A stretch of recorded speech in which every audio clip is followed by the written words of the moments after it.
ఈరోజు పొద్దున్నే మంచి వర్షం పడింది. కరివేపాకుని కడిగే పని లేకుండా చక్కగా క్లీన్ అయిపోయింది. మన జుట్టు, జీర్ణక్రియని ఆరోగ్యంగా ఉంచటానికి కరివేపాకు ఎంతో ఉపయోగపడుతుంది.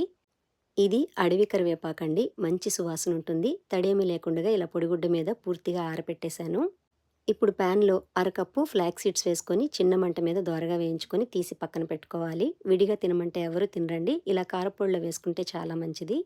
అదే ప్యాన్‌లో కొద్దిగా నూనె వేడి చేసి, ఒక కప్పు శనగపప్పు, అరకప్పు మినపప్పు, ఒక కప్పు పల్లీలు వేసుకొని చిన్న మంట మీద దోరగా వేయించుకోవాలి. పల్లీలు వేసుకోవడం వల్ల కారప్పొడి మంచి కమ్మగా ఉంటుంది. పప్పులు మాడిపోతే కారప్పొడి రుచి మారిపోతుందండి. అందుకే ఇలా కలుపుతూ దోరగా వేయించుకొని, అరకప్పు ధనియాలు, పావు కప్పు జీలకర్ర, నిమ్మకాయ సైజంత చింతపండుని ఇలా చిన్న చిన్న ముక్కలుగా కోసుకొని వేసుకోవాలి. మీ కారానికి సరిపడా ఎండుమిరపకాయలు, 10 వెల్లుల్లి రెబ్బలు కూడా వేసుకొని అంతా బాగా కలిసేలాగా కలుపుకుంటూ దోరగా వేయించుకొని తీసి పక్కన పెట్టుకోవాలి.